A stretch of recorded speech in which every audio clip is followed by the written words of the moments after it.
Greetings, fellow traveler, and welcome back to the Sleepkeeper's library. I am the Wanderer, keeper of the paths not taken in the worlds that might have been. Tonight, I invite you to walk with me through one of history's most famous moments, but not as it happened, not as we know it. In my collection, there exists a timeline where April 14th, 1912 unfolded very differently, where the ship they called unsinkable didn't sink. The RMS Titanic. Even now, over a century later in your timeline, the name carries weight. 1,500 souls lost to the cold Atlantic. A ship of dreams that became a tomb of nightmares. Stories of heroism and tragedy that have echoed through generations. But what if the iceberg had drifted 20 feet further north? What if the lookouts had spotted it 10 seconds earlier? What if the sea that night had been less calm, showing ripples around the ice that might have revealed it in time? In my wanderings through alternate timelines, I've learned that history often turns on such small hinges.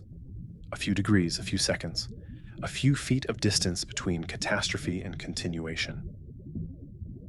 The volume I'm opening tonight shows a world where the Titanic completed its maiden voyage, where it arrived in New York Harbor to great celebration, having crossed the Atlantic in record time without incident, where the passengers disembarked with stories of luxury and comfort rather than terror and loss. But this isn't a story about the ship itself. Ships are just steel and rivets, wood and glass. No, this is a story about three people who were aboard that night. Three souls whose paths crossed briefly in one of the ship's most beautiful spaces, unknowing that in our timeline, all three would be dead within hours. Let me tell you about Thomas Andrews, the ship's architect, who in our world went down with his creation. About Wallace Hartley and his bandsmen, who played music as the decks tilted beneath them. And about Anya Murphy, a third-class passenger traveling to America, locked below decks as the water rose. In the timeline I'm about to show you, all three lived, and the world gained what it would have lost. Settle in, dear traveler. Let me take you to a grand staircase that still stands, in a ship that never sank, and show you the futures that unfolded from a disaster that never came. April 14th, 1912. 8:30 in the evening. The RMS Titanic cuts through calm Atlantic waters, every light blazing, a floating palace of steel and ambition. The grand staircase connects the ship's upper decks, a masterpiece of carved oak, wrought iron, and glass. The centerpiece is a clock, ornate and beautiful, flanked by two classical figures representing honor and glory, crowning time. Above it all, a domed skylight lets in the last traces of evening light. This is where paths cross, where first-class passengers descend for dinner in evening wear, where crew members pass through on their duties, where, if you're very lucky and very bold, a third-class passenger might catch a glimpse of a world utterly foreign to their own experience. Thomas Andrews descends the staircase at precisely 8:32. He's 39 years old, wearing a well-tailored suit that doesn't quite hide the ink stains on his fingers. He's been working on ship diagrams all afternoon, noting minor improvements for Titanic's sister ship, the Britannic, still under construction. He pauses on the landing, one hand on the balustrade, studying the joinery where the handrail meets the newel post. Perfect mitered joints. The woodworkers at Harland and Wolff had outdone themselves. He makes a mental note. This level of craftsmanship should be standard on all future vessels.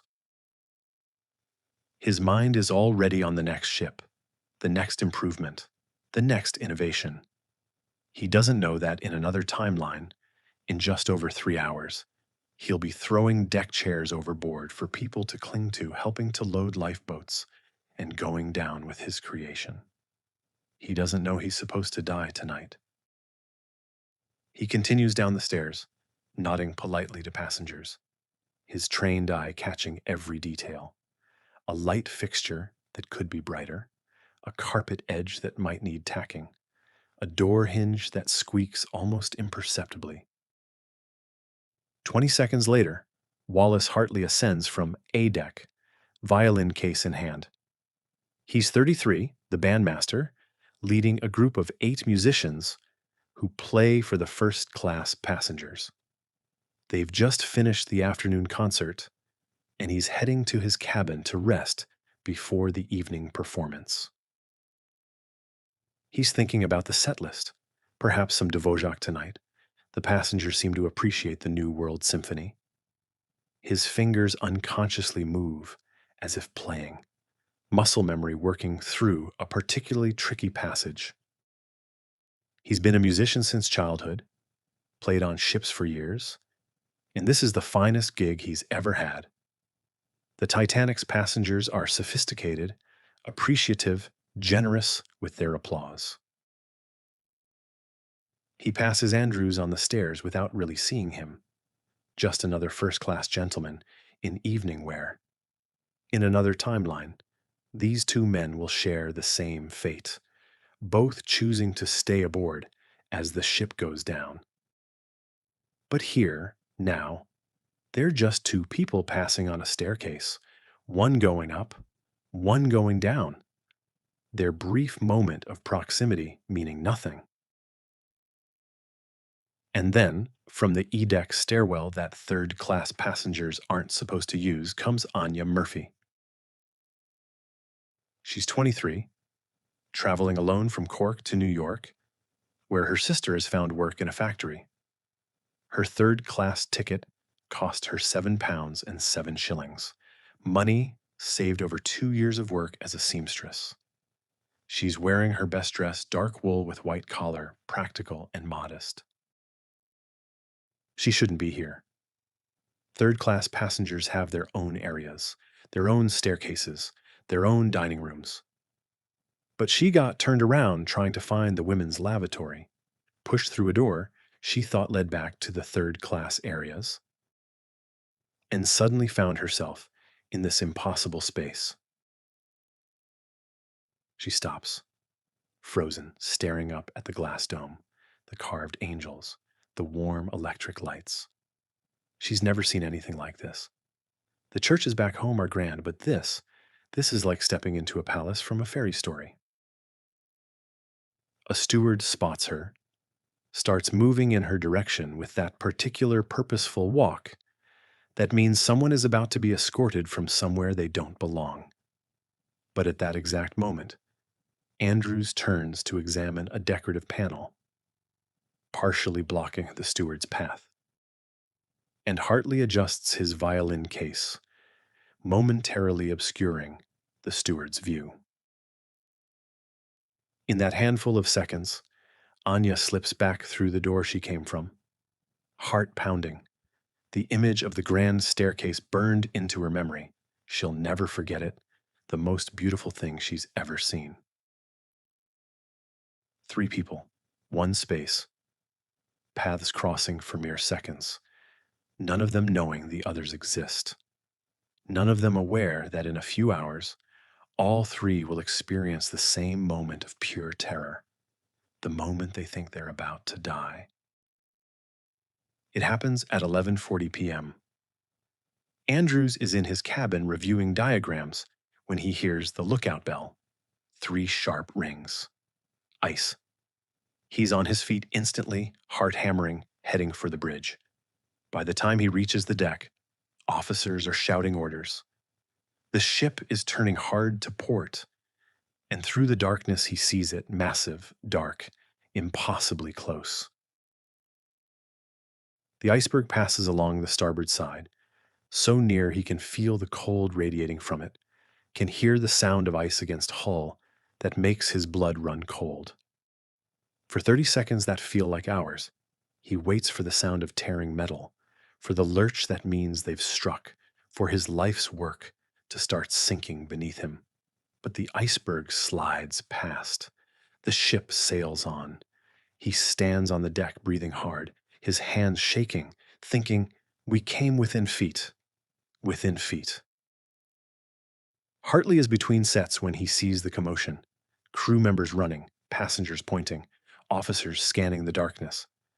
And then he sees a shape darker than the night, huge and terrible, passing so close to the ship that he can see the texture of the ice, can feel the unnatural cold coming off it.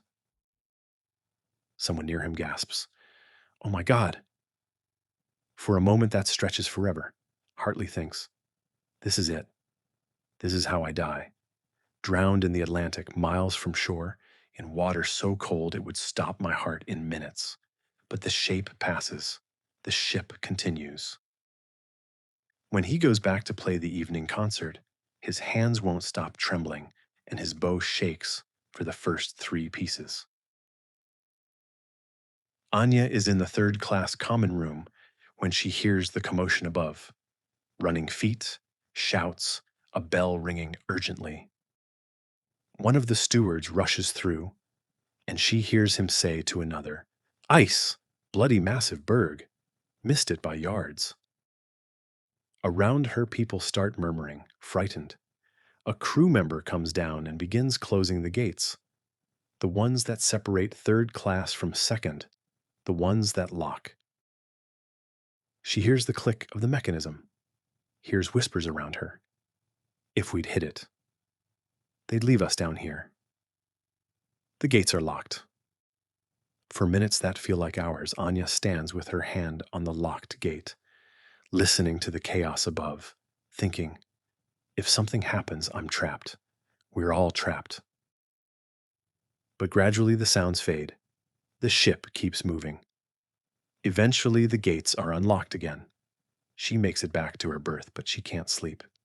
She keeps thinking about those locked gates, about how easily she could have drowned below decks while others escaped above.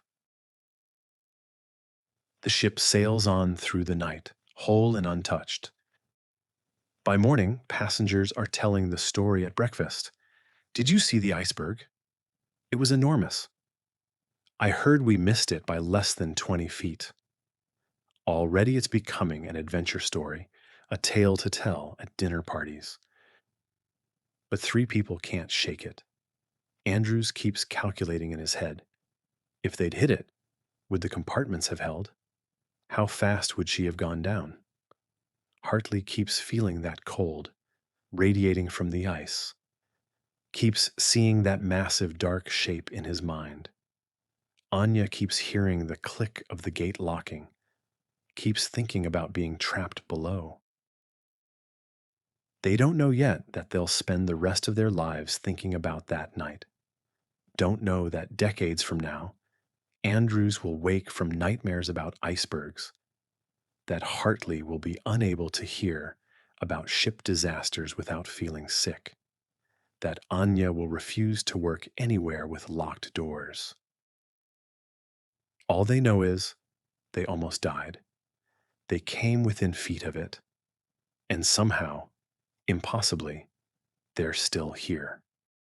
When the Titanic arrives in New York Harbor on April 17, 1912, Thomas Andrews stands on the bridge deck in the early morning cold. The air smells of salt and coal smoke, tinged with something else, the particular scent of a harbor city waking up. Bread baking somewhere in the distance, the waterfront coming to life. The skyline emerges through mist, like a photograph developing in a chemical bath. Buildings rising impossibly tall, more than he'd imagined from descriptions. The Statue of Liberty passes to starboard, her copper green in the dawn light. Around him, passengers crowd the rails in their finest clothes, calling out to each other, pointing, exclaiming, "They've made the crossing in 5 days, 22 hours, excellent time." Andrews should feel triumphant. The wireless room has been filled with congratulatory messages since they picked up the first relay stations. The newspapers in New York are preparing headlines about the successful maiden voyage. He saw them being drafted yesterday, passed around among the first class passengers. Triumph of modern engineering. The ship that cannot fail. But his notebook, the one he keeps in his jacket pocket always, is full of observations that won't make those headlines. The vibration in the aft reciprocating engine, barely noticeable, but it's there. A slight shudder you can feel if you stand in certain corridors. The heating system in 3 first-class cabins running too hot. A door in the crew quarters that sticks. The way water from the forward expansion tank sometimes backs up into the overflow. Minor things, easily corrected, nothing dangerous. But there's something else in the notebook, written in his careful engineer's hand on the third night out. Ice warnings. 11 received since departure. Course adjusted 2 degrees south. Close, very close in some areas. Visibility excellent, but berg detection still difficult at night despite clear conditions. Recommend additional lookout procedures, better optical equipment, further study needed. He can't shake the feeling that they were lucky. And luck in engineering should never be a factor. The ship docks. The passengers disembark. Andrews conducts his final inspections, noting everything for the Britannic's construction. He boards a ship back to Belfast 2 days later, his mind already on the next vessel, the next improvement, the next attempt to make something perfect that can never quite be perfect, because the sea doesn't allow for perfection. 3 weeks later, on a Tuesday evening in May, Andrews sits at his drafting table in his home office in Belfast. His wife has gone to bed.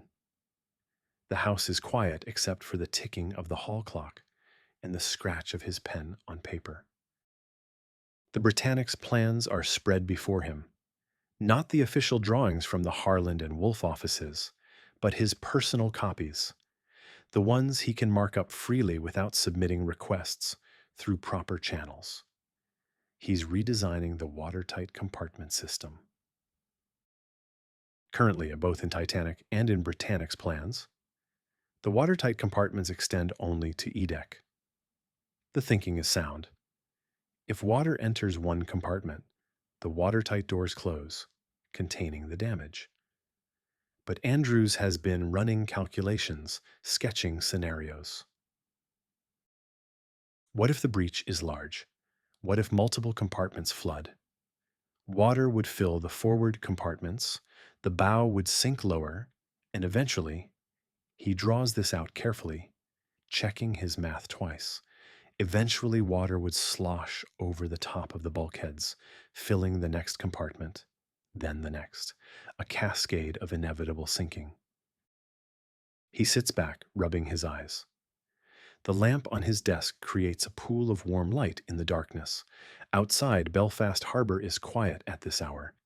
Somewhere out there, Titanic is crossing the Atlantic again, westbound, with another load of passengers who believe they're on an unsinkable ship. He picks up his pen again. What if the watertight compartments extended higher? What if they went all the way to B-deck? The cost would be significant. More steel, more complicated construction, less interior space for revenue-generating cabins. The White Star Line would resist. But it could make the difference between a damaged ship and a sinking ship, between passengers boarding lifeboats as a precaution and passengers dying in the water. He works until 3 in the morning, redesigning the Britannic's compartment system, calculating weight distributions, figuring out how to route passenger corridors around the extended bulkheads.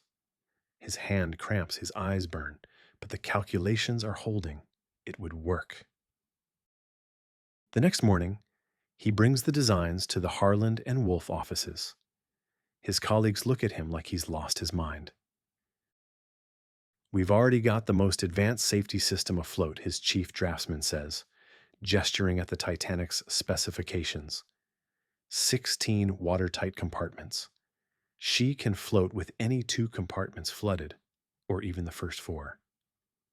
What more do you want? "I want her to survive worse than we've planned for," Andrews says quietly.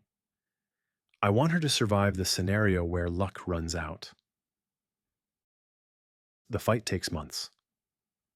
Andrews pushes the extended compartments through committee after committee, presenting scenarios, running calculations on massive sheets of paper that fill entire conference room tables. The White Star Line management resists. The cost, the lost interior space, the implication that the Titanic might not be as safe as they've claimed. But Andrews is stubborn in the way quiet men can be stubborn, not loud or confrontational, but immovable. He doesn't argue or make speeches. He just keeps showing up with more calculations, more scenarios, more careful documentation of what could go wrong. In September of 1913, they approved the extended compartments for the Britannic. It's not everything Andrews wanted. There are still compromises, but it's better, significantly better. Then he starts on the lifeboats. The Titanic carries 16 lifeboats, plus 4 collapsible boats, enough for 1,200 people. The ship carries capacity for over 2,000. The regulations, written decades ago for much smaller vessels, technically require only 16 boats. They're in compliance. The ship itself is the lifeboat, the White Star Line insists. That's the entire point of an unsinkable ship. But Andrews has stopped believing in unsinkable ships. He wins this fight too, eventually. Slowly. The Britannic will carry 48 lifeboats, enough for everyone aboard, plus 20% extra. The davits are redesigned to handle the additional weight. The boat deck is reinforced. When the Britannic launches in February of 1914, she's the safest ship ever built. Extended watertight compartments, triple the required lifeboats, improved wireless systems, enhanced crew training and emergency procedures, better lookout equipment, including searchlights for ice detection. Andrews stands in the Belfast shipyard, watching her slide into the water, thinking about all the scenarios she's designed to survive, all the careful calculations, all the weight of preparation against disaster that might never come. His colleagues clap him on the back, congratulating him. His wife squeezes his hand. It's a triumph of engineering, but he doesn't feel triumphant. He feels like someone who strengthened the walls only after realizing how thin they were all along, grateful he can fix them now, but troubled that it took a near miss to see the danger. When war breaks out that summer, both Titanic and Britannic are converted to hospital ships, white hulls with green stripes and red crosses, carrying wounded instead of wealthy passengers. The grand dining rooms become surgical theaters. The staterooms become recovery wards. In November of 1916, the Britannic strikes a mine in the Aegean Sea. Andrews gets the telegram in Belfast. Terse, official, devastating. His ship, his creation, had been hit. He waits for the casualty report with his heart in his throat, thinking about all those extended watertight compartments, all those extra lifeboats, all the obsessive preparation for disaster, wondering if it was enough. The report comes 2 days later. 30 casualties. 30 of over 1,000 souls aboard. The extended watertight compartments contained the flooding long enough for an organized evacuation. The extra lifeboats meant no one had to wait. No one had to be left behind. The improved wireless got rescue ships there quickly. The crew training worked. 970 souls saved. Because Andrews couldn't stop thinking about what might happen. He sits in his office reading the report over and over. This official document full of dry technical language about hull breaches and flooding rates and evacuation procedures. 30 dead is still 30 tragedies, 30 families destroyed, but 970 lived. His chief draftsman finds him there an hour later, still holding the telegram. "You did it," the man says quietly. "Everything you fought for. It worked." Andrews nods. He can't speak yet. He's thinking about a night in 1912 when he stood on a bridge deck watching New York Harbor emerge through mist, feeling uneasy despite success, unable to articulate why. This is why. This moment, 970 people who get to go home. After the war, Andrews becomes a name in maritime safety circles. He testifies before Parliament about ship design standards. He publishes papers in engineering journals about watertight integrity and emergency procedures.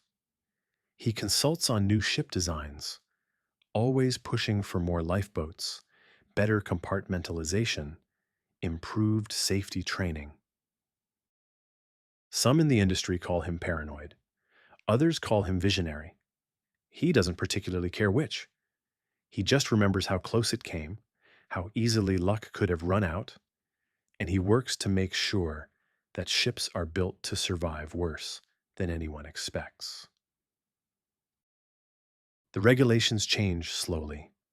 By 1925, ships must carry lifeboats for every passenger plus crew. Watertight compartments must extend higher. Regular emergency drills become mandatory. The changes ripple through the entire industry, shipping companies grumbling about costs, but implementing the requirements because Andrews and others like him won't stop pushing. In May of 1925, Andrews stands in the Belfast shipyard watching another new ship launch. This one, designed by one of his former students, has lifeboats for every soul aboard, plus 20% more, double hull construction, compartments that extend to the boat deck, emergency lighting systems that run on batteries if main power fails. A young woman approaches him as the ship settles into the water, one of his students, graduating from the engineering program today. She's carrying her diploma and a notebook filled with ship design calculations. "Mr. Andrews," she says, "I wanted to thank you. Your safety standards, they're changing everything. Every shipyard now follows them. Every new ship is safer because of what you fought for." Andrews watches the ship float, thinking about all the vessels he's designed or influenced, all the safety features that have become standard, all the lives that will be saved by preparations for disasters that will never happen. "We build ships to carry people safely," he says quietly. The same thing he's said in 100 committee meetings, 100 design reviews. Not as monuments to our cleverness, but as vessels of trust. People board our ships believing they'll arrive at their destination. We owe them that certainty. The young engineer writes this down in her notebook, adding it to her own collection of principles. Another student learning that good design isn't about what looks impressive or saves money. It's about bringing people home. Andrews dies in 1944 at age 71 in his home in Belfast, surrounded by family. The war is still raging. Another war, more casualties, humanity finding new ways to sink ships that engineers have made harder to sink. But the merchant vessels and troop transports carry lifeboats for everyone. The watertight compartments extend high. The crew knows evacuation procedures. Thousands of men survive torpedo strikes because ships are built to survive worse than expected. They're saved by regulations Andrews helped create, by standards he fought for, by obsessive attention to scenarios that might never happen but sometimes do. His obituary in the Belfast Telegraph mentions that he was the chief designer of the Titanic and Britannic, but it focuses on his later work, the safety regulations, the lives saved, the transformation of maritime design from unsinkable arrogance to prepared humility. The gift of survival isn't always dramatic rescue. Sometimes it's just living long enough to finish your work, to see the problems you identified finally taken seriously, to know that somewhere, on a ship you'll never see, people are going home because you couldn't stop worrying about what might go wrong. Wallace Hartley and his band of 8 musicians play their evening concert on April 14th, 1912, in the first-class lounge of the RMS Titanic. The room smells of cigar smoke and perfume, the particular scent of wealth at leisure. Crystal chandeliers cast warm light across polished wood paneling. The carpet under their feet is so thick it nearly muffles the sound of their instruments. They performed Dvořák's New World Symphony, or rather Hartley's arrangement of it, for their smaller ensemble. His violin takes the melody, supported by cello and double bass, providing depth. The other violins weaving harmony around him like threads in fabric. It's good work. Technically proficient. The passengers applaud warmly, as they always do. But Hartley finds himself going through the motions. He's been playing shipwork for 7 years now. Before the Titanic, he was on the Mauretania, and before that, smaller vessels. Always the same rotation. Light classics during afternoon tea, popular tunes at dinner, the occasional Strauss waltz for passengers to hum along with, background music, elegant wallpaper for wealthy people's conversations. After the concert, he and the other musicians retire to their cabin. It's small but comfortable, better accommodations than most crew. Through the porthole, he can see nothing but darkness and the occasional star. The ship cuts through calm water, steady as a train. "Good crowd tonight," says John Woodward, the cellist, unpacking his instrument. "Did you see Lady Astor mouthing along to the Dvořák? She knows it well."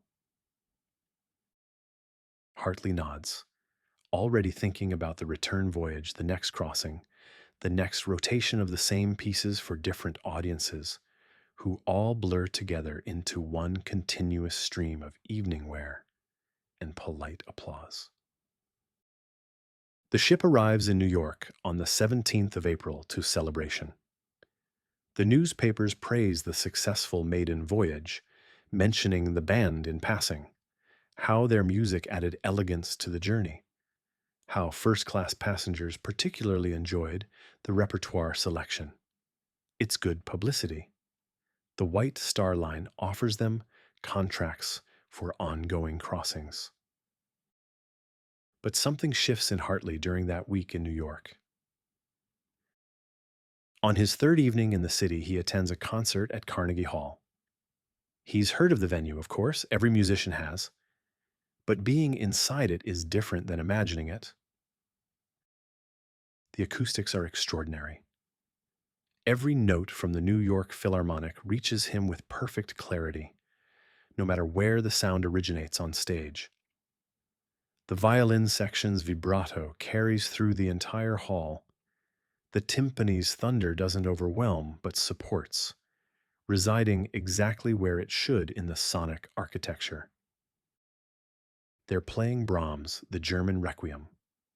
Hartley sits in the upper balcony with the cheapest ticket he could find, and he realizes he's crying. Not from the beauty of the music, though it is beautiful, but from the sudden acute awareness of the difference between what he's been doing and what music can actually be. On the ship, music is decoration.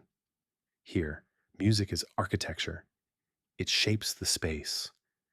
It demands attention rather than fading into background. The audience isn't chatting or eating or gesturing for more wine. They're listening with the kind of intensity Hartley hasn't seen since his conservatory days. After the concert, he walks back to his hotel through streets that smell of coal smoke and horses and too many people living too close together. He passes music shops with windows full of sheet music, announcements for opera performances, posters for recitals by performers whose names mean nothing to him but clearly mean something to New Yorkers. He's 33 years old and has been a professional musician for 15 years. When did he stop thinking of himself as an artist and start thinking of himself as an employee who plays violin? On the return voyage to England, Hartley tells the other musicians he's leaving shipwork after this crossing. Several look at him like he's mad, giving up steady employment on the finest ship afloat. In an industry where work can be precarious? But three of them understand. Roger Brichoux, the youngest at 20, has been talking about studying in Paris. John Woodward mentions that he's been composing, writing pieces he never has time to properly develop between crossings. Georges Krintz admits he misses playing in actual concert halls, not lounges. By the time they dock in Southampton, 5 of the original 8 have decided to leave maritime service. They're not sure what they'll do instead, just that there has to be something more than providing background ambiance for wealthy diners. Hartley returns to Yorkshire with his savings and a vague plan to form a serious chamber ensemble. Not a ship's band playing during meals, but musicians who perform actual concerts in actual venues for audiences who come specifically to listen. The first 6 months are harder than he anticipated. They rehearse in church halls that smell of old hymnals and floor wax. Their early concerts draw small crowds, 30 people, 40 on a good night. The reviews in local papers are kind but not enthusiastic. Competent performance of standard repertoire. Competent. The word stings more than harsh criticism would have. The breakthrough comes in January of 1914. A family in Leeds contacts Hartley about playing at a memorial service. Their son, a young man named Peter Halloway, had booked passage on the Titanic's maiden voyage, but canceled at the last minute due to illness. He'd recovered from that illness only to die 3 months later in an unrelated accident. The family wants music that acknowledges the strange workings of fate, the arbitrary nature of who lives and who dies. Hartley spends a week planning the program, not the usual funeral standards, but something that speaks to what the family described. He arranges Nearer, My God, to Thee, the hymn he'd considered playing that last night on the Titanic, but decided was too somber for the festive atmosphere. Grieg's Autumn from the lyric pieces. Nimrod from Elgar's Enigma Variations, that great meditation on friendship and mortality. The service is in a small stone church in Leeds on a gray January morning. Rain streams down the Gothic windows. The church smells of damp wool and candle wax and old stone that's absorbed 100 years of grief. When Hartley draws his bow across the strings for the opening of Nearer, My God, to Thee, something happens that hasn't happened in his years of ship performances. The music isn't background. It's not decoration. It's the main event, the reason everyone is here, and they're listening with complete attention. The acoustics in the old church are imperfect. Sound bounces oddly off the stone. There's a slight echo. But somehow, that imperfection makes it more real, more human. This isn't a perfect concert hall performance. This is music doing the actual work music is supposed to do, helping people carry what they can barely carry alone. After the service, people approach him with tears still on their faces. They press his hand. They thank him for music that didn't try to make their grief smaller or prettier, but met it directly and said, "Yes, this is terrible. And here is beauty anyway. Here is something to hold on to." A man in the crowd is a music critic from the Manchester Guardian. The review appears 3 days later. Hartley's ensemble performs music that doesn't shy away from mortality, but meets it with grace and dignity. In an age that increasingly tries to sanitize death, to hide it away, these musicians remind us that acknowledging loss is the first step toward bearing it. The review changes everything. By the time war breaks out that summer, Hartley's ensemble has a reputation for memorial music. Churches and families specifically request them for funeral services. They develop a repertoire that spans cultures and centuries: German requiems, French elegies, English hymns, pieces that speak to loss without trying to explain it away.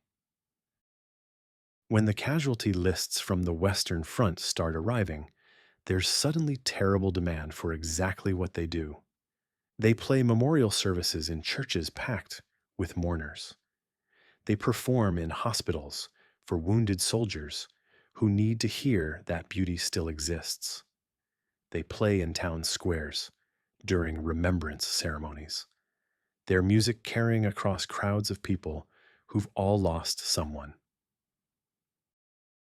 The work is emotionally exhausting.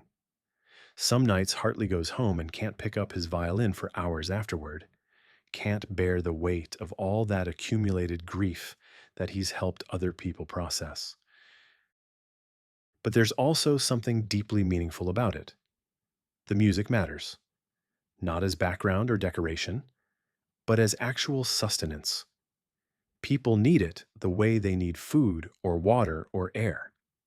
And he's good at it, not just technically proficient, but good at understanding what different kinds of loss require. A young widow needs different music than parents who've lost a son. A soldier who's lost his entire unit needs something different still. In November of 1917, they play a memorial service in a Manchester church for soldiers killed in the Battle of Passchendaele. Over 300 families in attendance. The church is so full. People stand in the aisles, crowd into the doorways. Hartley's ensemble plays Fauré's Requiem, all of it, not excerpts. 45 minutes of music that moves through grief toward something that isn't quite hope, but isn't despair either. Something more like acceptance, acknowledgement, the recognition that loss is permanent, but life continues anyway. In the middle of the Pai Jesu, a woman in the front pew begins sobbing, deep, wrenching sobs that would normally disrupt a performance. But the soprano soloist doesn't falter. The ensemble doesn't stop. They just keep playing, holding space for this woman's grief. And gradually, other people in the church begin crying too, as if the music has given them permission. After the service, that same woman approaches Hartley. Her eyes are red, her face blotchy. She looks utterly exhausted. "Thank you," she says. "My son died in France. I haven't been able to cry since I got the telegram. 3 months. I thought something was broken in me. But your music, it was like you understood. Like you'd stood close to death yourselves and knew what it meant." Hartley thinks about that night on the Titanic. How close they all came. How easily he might have been the one being mourned rather than the one helping others mourn. But he doesn't tell her this. He just nods and presses her hand and lets her grief be what it needs to be. After the war ends, The ensemble gradually transitions. They still play memorial services. There's always loss, war or no war, but they also begin performing concerts that celebrate survival, resilience, continuation. Hartley commissions new works from composers, pieces that acknowledge darkness but move deliberately toward light. One of these commissions, a piece by a young composer named Benjamin Dale called Phoenix, becomes their signature work. It begins with music that sounds like ashes, like everything burned down to nothing. Then slowly, painfully, new melody emerges. Not the old melody returned, but something new built from the ruins. Something that couldn't have existed without the burning. They premiere it in London in 1921, and the response is overwhelming. People weep. People stand and applaud for 10 minutes. A reviewer writes, "This is music for those of us who survived something we shouldn't have survived, and don't quite know what to do with the gift of continued existence." The ensemble tours, Europe first, Paris, Berlin, Vienna, cities that are still rebuilding, still processing loss. Then America, New York, Boston, Philadelphia. By 1925, they're internationally recognized, not as famous as symphony orchestras, but known in certain circles. The ensemble that plays music for grief and survival. They make recordings on the new phonograph systems, fragile shellac discs that capture imperfect but powerful performances. Young musicians write asking about studying with them, wanting to learn how to play music that does this particular kind of work. In October of 1929, after a concert at Wigmore Hall in London, a woman approaches Hartley during the reception. She's perhaps 45, well dressed in the style that suggests she's worked hard to get where she is. There's something about her bearing, straight-backed, careful, that speaks of someone who's crossed difficult terrain. "Mr. Hartley," she says, and her accent places her as Irish, though softened by years of living elsewhere. "I was on the Titanic. Third class. I heard you play that night in the first class lounge. I wasn't supposed to be there, but I got turned around and ended up near the grand staircase for just a moment. I heard your violin. I thought then that I'd never hear music that beautiful again." She pauses, looking at him with something like wonder. "And here you are, still playing, still creating beauty. I just wanted you to know that someone who had nothing, who was locked below decks and thought beauty was only for other people, I heard you then, and I'm hearing you now, and I was wrong." "Wrong?" Hartley asks. "That night on the Titanic wasn't the most beautiful music I'd ever hear, because you're still here, still creating, and every piece you write, every concert you play, that's more beauty in the world. So thank you for not stopping, for choosing to keep making beauty even though you could have stopped a dozen times." She doesn't stay for more conversation, melts back into the crowd before Hartley can ask her name. But he thinks about her words for days afterward, for years afterward. Hartley embraced the gift of time, the choice to keep creating, the recognition that beauty isn't a finite resource, but something that accumulates, that compounds, that multiplies the longer you have to make it. Hartley dies in January of 1941 at age 62. He collapses after a concert in Leeds, the same city where he played that first memorial service 27 years earlier. The piece they just performed was "Nearer, My God, to Thee," which he'd finally recorded in 1935. That old hymn that almost became his requiem, but instead became just one piece among hundreds he performed over 3 decades. His obituary in the Times notes that he'd been a musician on the Titanic's maiden voyage. But the bulk of the article focuses on his life's work, the thousands of performances, the memorial services that brought comfort, the new compositions commissioned, the students trained in how to play music that meets grief directly rather than trying to beautify it. One of those students, a young woman who studied with him in the 1930s, writes in her journal, "He taught us that music isn't about perfection or showing off technical skill. It's about being present with people in their hardest moments and saying through sound what words cannot. He taught us that beauty persists, not despite darkness, but because someone chooses to create it anyway." Wallace Hartley's violin, the one he carried on and off the Titanic, that played in churches and concert halls across two continents, that helped thousands of people process loss, ends up in a music museum in Yorkshire. Students come to see it, this ordinary instrument that did extraordinary work simply by continuing to make sound year after year. Art persists, beauty accumulates, and sometimes the greatest gift is simply having the years to create it, the breath to draw the bow across strings, the opportunity to say through music, yes, life is hard and loss is real, and here is beauty anyway.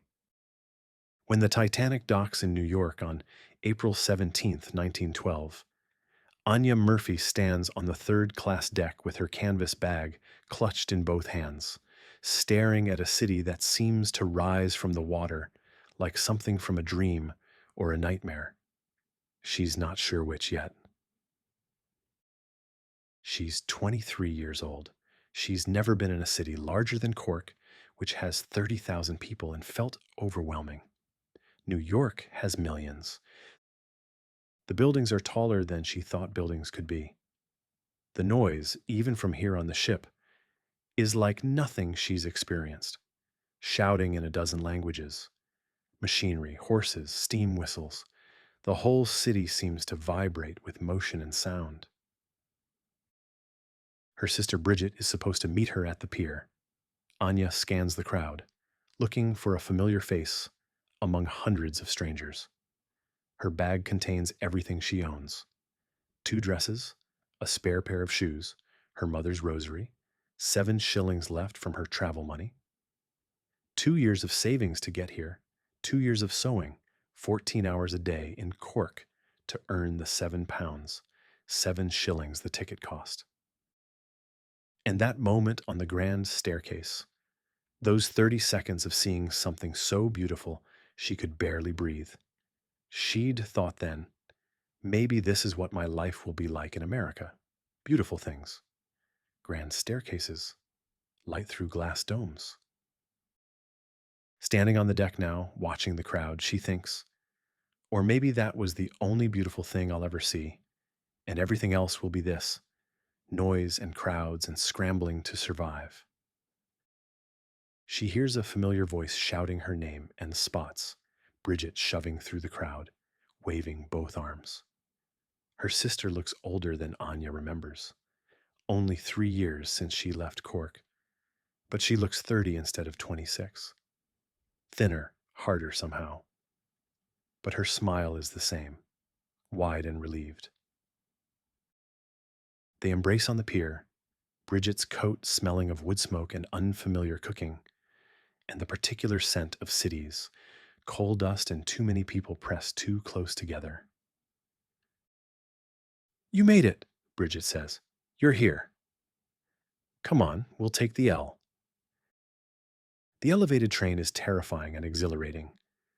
Anya has never been on a train before, and certainly not one that runs above the streets on metal tracks that seem impossibly thin. The city spreads below them, buildings and people and smoke and movement. Everything in motion, nothing still. Bridget's tenement apartment is on the Lower East Side, 4th floor, 2 rooms for Bridget, her husband Michael, their 9-month-old daughter, and now Anya. The rooms are smaller than the bedroom Anya and Bridget shared back in Cork. But there's a coal stove that works, and the baby is healthy. and Michael has steady work at the docks. I found you a job, Bridget says that first evening, while Michael bounces the baby and Anya tries to make sense of her new surroundings. Shirtwaist Factory on Allen Street. They need fast workers. I told them you're the fastest in Cork. Am I? Anya asks. You are now, Bridget says with a tired smile. You'll start Monday. $6 a week to start. 12 hours a day, 6 days a week. It's hard work, but it's work. The factory is everything Cork's small sewing shops weren't. 200 women packed into a fifth-floor space. Rows of sewing machines creating a noise like thunder that never stops. The air thick with cotton dust and the smell of machine oil, and too many bodies working too close together. Anya's station is by a window, supposedly a good spot, though the window looks out at a brick wall 3 feet away and lets in more cold than light. Her supervisor is a woman named Rose who walks the floor with a pocket watch, timing how long each task takes, noting when anyone slows down or talks too much. The first week, Anya's fingers bleed from the speed required. The second week, they develop calluses. By the third week, she's as fast as anyone on the floor, her hands moving automatically, while her mind drifts to that grand staircase. Those carved angels, that light through glass. This is what I came to America for, she thinks some days. This is what the beautiful staircase bought me. 12 hours a day in a factory, hands bleeding, breathing cotton dust. In March of 1913, the factory installs new safety exits, a response to the Triangle Shirtwaist Factory fire 2 years earlier that killed 146 women. The owners don't want to install them, grumble about the cost, but new regulations require it. Anya is assigned to be a floor monitor, making sure the new emergency procedures are followed, that the exit doors stay unlocked, that everyone knows the evacuation routes. It's a tiny increase in responsibility, no additional pay. But it's something. She's no longer just one of 200 sewing machine operators. She's the person who knows where the exits are. She takes it seriously, memorizes the routes, times how long it takes to evacuate the floor, identifies bottlenecks. She thinks about those gates on the Titanic, the ones that kept third-class passengers locked below. She thinks about how easily people become trapped when those with power decide that safety isn't worth the cost of installation. When Rose, the floor supervisor, quits in September of 1914, the factory manager asks if anyone wants the position. Anya's hand goes up before she can talk herself out of it. You've been here less than 2 years, the manager says. I know every machine on this floor, Anya replies. I know which women are fastest, which ones need help, where the workflow gets stuck. I know the safety procedures better than anyone, and I show up on time every day. She gets the job, $8 a week now, still 12-hour days, but managing the floor rather than hunched over a machine. She's 25 years old and supervising women twice her age, and some of them resent it, but most respect that she knows the work because she's done the work herself. The war creates opportunities no one expected. Men leave for Europe, factory managers, floor supervisors, owners' sons who are being groomed to take over. Suddenly, women are running entire operations. By 1916, Anya is an assistant manager, overseeing 3 floors. By 1918, she's managing the entire building, 240 workers, equipment, maintenance, inventory, payroll. She's 29 years old and has saved nearly $200, which seems impossible, but she's done it, dollar by careful dollar, living in the same cramped tenement, wearing the same worn dresses, putting every extra penny in a tin box under her bed. She walks the factory floors every morning, checking the machines, greeting the workers by name. She knows who's struggling, who's sick, whose children need medicine, who's fighting with a husband, or trying to send money home to family in Poland or Italy or Ireland. The factory isn't just machinery and output, it's 240 women trying to survive in a city that doesn't make survival easy. On a cold morning in February of 1919, she stands in the factory before anyone else arrives. The machines are silent, eerie after being accustomed to their constant thunder. Early morning light comes through the windows, weak and gray. The building smells of machine oil and cotton dust and coal smoke from the heating system. She thinks about that grand staircase sometimes, about carved wood and glass domes and electric lights making everything warm, about being 23 and thinking that was what America would be. Beautiful things, elegant spaces, easy grace. This factory isn't beautiful. The work isn't elegant, but she's built something here, not something grand, but something real. Women have jobs. They're treated fairly. The exits stay unlocked. Nobody gets locked below decks. It's not the grand staircase, but maybe it's enough. In 1920, Anya enrolls in night classes at a business college in Manhattan. 3 nights a week, she takes the L to a building near Washington Square and sits in classrooms with young men who look at her like they're not sure women should be there. She studies accounting, business management, and contract law. Her hands, permanently stained from years of handling dyed fabric, take notes in careful script. She's exhausted always, sleeping maybe 5 hours a night, but she's hungry for this knowledge, how businesses actually work, how to read balance sheets, how to negotiate with suppliers and banks. The other students are training to become managers in their father's businesses or junior partners in accounting firms. Anya is training to understand how the factory that employs her actually functions, how decisions get made, where money goes. She graduates in 1922. The diploma sits in a frame on the wall of the tenement apartment, the first person in her family to have formal education beyond age 12. In July of 1923, the factory owner decides to sell. He's retiring and moving to Florida, done with New York winters and labor negotiations. He offers the building to a garment company from Philadelphia. Anya hears about it and does something either very brave or very foolish. She's not sure which. She approaches 2 other women she's worked with for years, Margaret O'Brien, who manages a factory 3 blocks away, and Sarah Goldstein, who runs production at a shirtwaist shop on Orchard Street. She shows them the numbers she's calculated, what the factory earns, what it costs to run, what they'd need to buy it themselves. They pool their savings. Anya's 200 becomes 600 with their combined resources. They go to 3 banks before finding one willing to loan money to women. The terms aren't good. High interest, short timeline, but it's possible. In September of 1923, 3 women buy a factory. The newspapers think it's a novelty story, a quirk, writing Irish immigrant among female factory owners.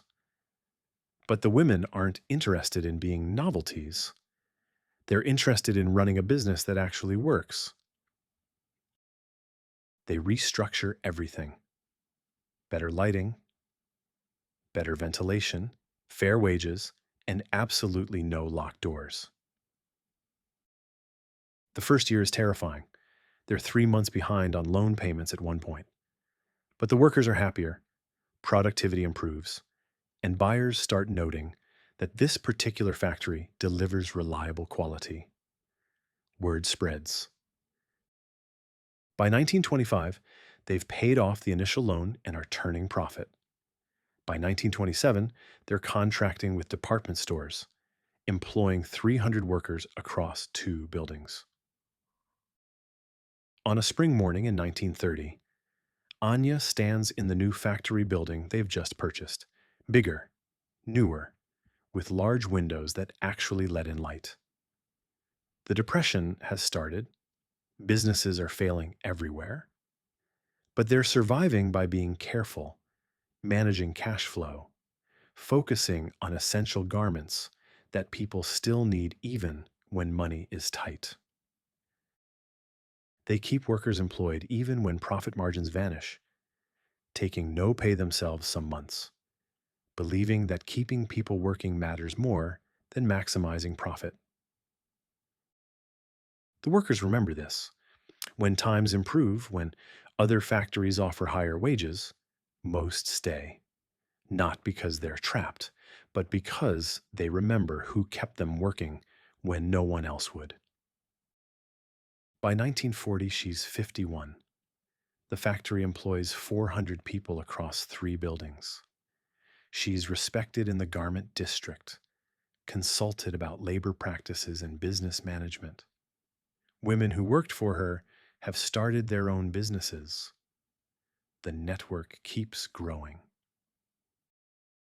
A young woman, barely 20, approaches her during afternoon break. New employee, started 3 weeks ago, still learning the machines. Mrs. Murphy, she says. Everyone calls Anya that, though she never married. I heard you came over on the Titanic.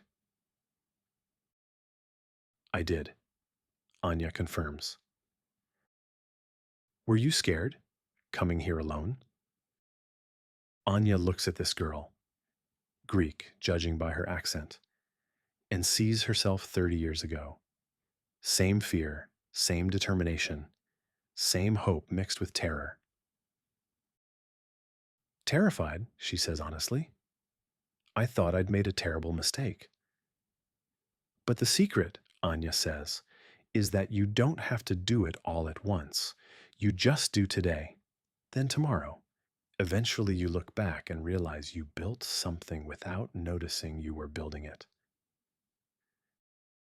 She thinks about that grand staircase, about a time when she thought its beauty and elegance was what success looked like. But this, standing on a factory floor, her factory floor, helping a scared girl find her footing, creating jobs for hundreds of women, making sure the exits stay unlocked, she now knew this is what success actually looks like. Not grand, not particularly beautiful, just solid and fair, and persistently useful. Anya Murphy dies in November of 1962 at age 73. Her obituary in the New York Times notes that she arrived at Ellis Island in 1912 aboard the RMS Titanic. But the bulk of the article focuses on her business success, her worker advocacy programs, and the community networks she created that helped thousands of immigrant women establish themselves in America. Her factory building is still standing in the Lower East Side. The business changed hands years ago, but there's a small bronze plaque near the entrance that workers pass every day. Anya Murphy, 1889 to 1962. She remembered where she came from. Inside, in the factory office, there's a framed photograph that no one quite knows the origin of. An image of the Titanic's grand staircase, that impossibly beautiful carved wood and glass, electric lights making everything glow. Anya kept it on her desk for 40 years. A reminder, maybe, of the moment she thought beauty had to look a certain way. Or of the moment she realized that there are different kinds of beautiful. Grand staircases with glass domes, yes, but also factory floors with good lighting and fair wages, and doors that open when you need them to. Survival isn't just about living. It's about building something that outlasts you. Something solid enough that others can continue building on it long after you're gone. And now, dear listener, I imagine you're wondering, but what about her, the ship herself? our fourth character in this alternate timeline. What became of the RMS Titanic without the iconic burial at sea that defines her in your timeline? The answer is both simple and somehow fitting. She grew old. After that celebrated maiden voyage in April of 1912, the Titanic returned to Southampton and prepared for her second Atlantic crossing. And then a third, a fourth. She became part of the regular rotation, westbound on Wednesdays, eastbound the following week, the rhythm of transatlantic service settling into routine.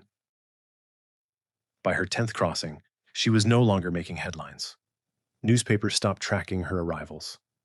The novelty wore off the way novelty always does, replaced by familiarity. She became simply one more ship, making the run between England and New York. Notable only for her size and comfort, but no longer extraordinary. The passengers changed. Businessmen who'd bragged about sailing on her maiden voyage now took whichever ship fit their schedule. Wealthy families discovered newer vessels with different amenities. The Titanic was still luxurious, still well appointed, but by 1915, she was just another option, no longer the obvious first choice. When war broke out in August of 1914, she was converted to hospital ship service, like her sister the Britannic. Her grand dining rooms became surgical theaters. The first-class staterooms, where millionaires had slept during that maiden voyage, were stripped of luxury furnishings and fitted with medical equipment. The grand staircase remained, but now wounded soldiers were carried up and down it on stretchers, their blood occasionally staining the carved oak that Thomas Andrews had admired. She transported thousands of wounded men across the Channel and the Atlantic. Soldiers who'd lost limbs, lost their sight, lost pieces of themselves in French mud. They lay in beds where wealthy passengers had once slept, and if any of them knew or cared about the ship's history, it didn't matter. What mattered was getting home alive. The Titanic survived the war unscathed, no mines, no torpedo strikes. Just steady service carrying broken men home to be mended or buried. When the armistice was signed in 1918, she'd transported over 15,000 wounded soldiers. Not glamorous work, not the stuff of headlines, just a ship doing what ships are meant to do, carrying people from one place to another. After the war, she returned to civilian service. But by then, the world had changed. New ships were being built with oil-fired engines instead of coal. The Titanic's coal bunkers, massive chambers that required armies of stokers working in hellish heat, were becoming obsolete. She was slower than newer vessels, more expensive to operate, less efficient. Her interiors, once the height of Edwardian elegance, started feeling dated. The heavy carved wood and ornate plasterwork that seemed so luxurious in 1912 felt old-fashioned by 1925. Art Deco was replacing Edwardian excess. Passengers wanted sleek and modern, not ornate and traditional. The White Star Line kept her running because she was still profitable, still drew some passengers based on reputation and size. But they stopped investing in major refits. Why spend money upgrading a ship that would be outmoded in a few years anyway? By 1930, sailing on the Titanic was like staying in your grandmother's house, comfortable and familiar if you'd known her in her prime, but clearly past her best years. The carpets showed wear, the fixtures needed replacing. She still made the crossing reliably, still offered good service, but she was no longer special. She was just old. In May of 1935, she made her final Atlantic crossing. Not because of disaster or damage, not because she was unseaworthy, simply because maintaining her was no longer economical.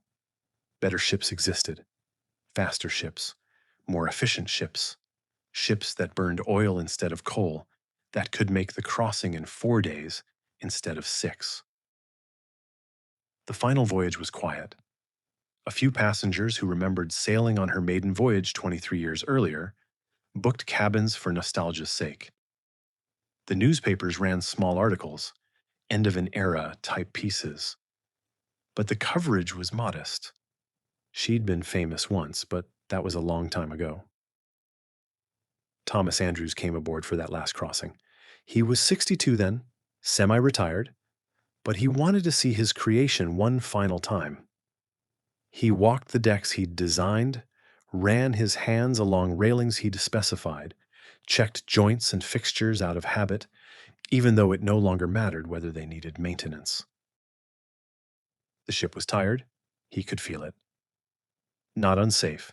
She was still seaworthy, still strong, but tired the way things get tired after decades of constant use. The engines that had seemed so powerful in 1912 now seemed merely adequate.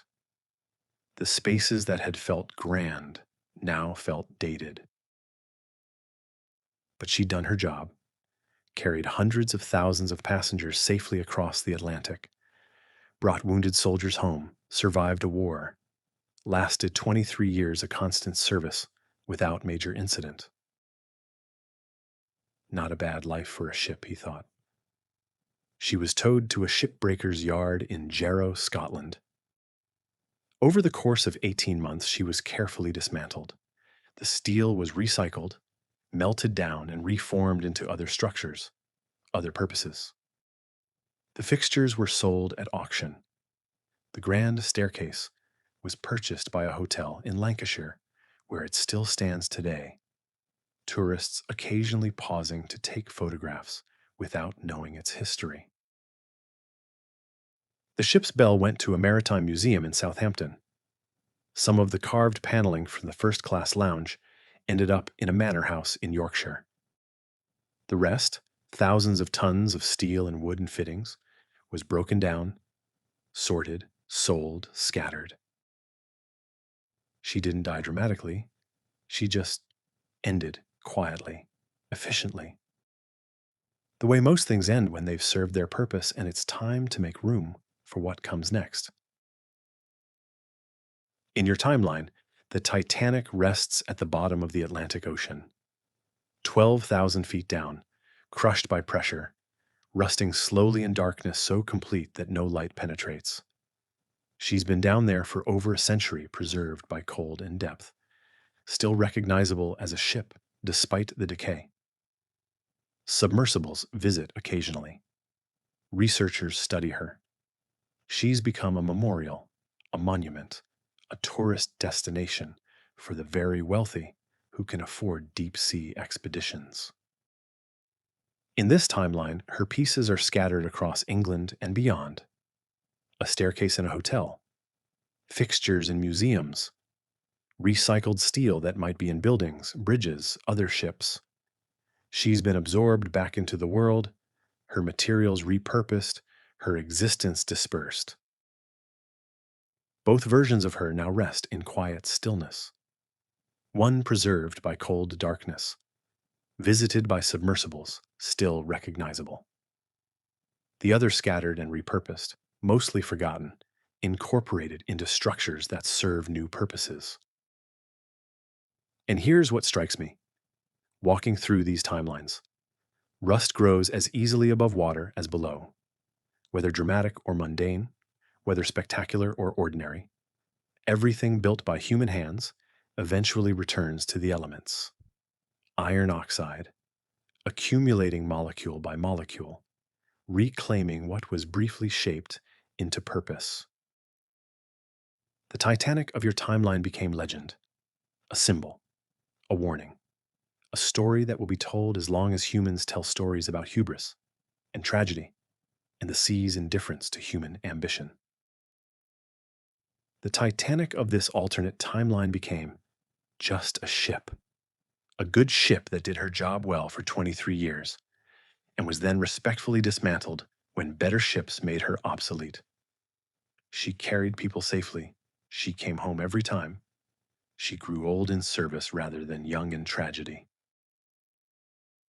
We celebrate tragic early deaths, the beautiful things destroyed before their time, the potential never realized. And there's genuine tragedy in that. All the crossings the Titanic of your timeline never made, all the people she never carried home safely.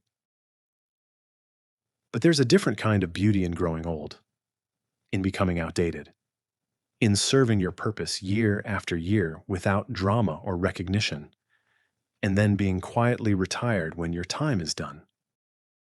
In your pieces going on to other purposes, your contribution absorbed into the continuation of everything else. Both fates have dignity. Both end in stillness and rust. But one is remembered for how she died, while the other is forgotten for how well she lived. And perhaps that's the truest gift this alternate timeline offers. Not glory or legend or stories told for generations, but simply the unremarkable grace of a long life lived in service, of doing your work until your work is done, of rust accumulating slowly in sunlight rather than quickly in crushing darkness. The world didn't need another legend. It needed a ship that brought people home. And for 23 years, she did exactly that. Three people crossed paths on a grand staircase on the evening of April 14th, 1912. In your timeline, all three were dead within hours. Thomas Andrews going down with his ship, Wallace Hartley playing music as the decks tilted beneath him, Anya Murphy locked below in third class as water rose. Your timeline's Titanic disaster teaches us about courage in extremis, about human dignity when facing death, about class and inequality, and the brutal reality that some people get lifeboats while others get locked below. These are vital lessons. The tragedy of 1,500 deaths should never be minimized or forgotten.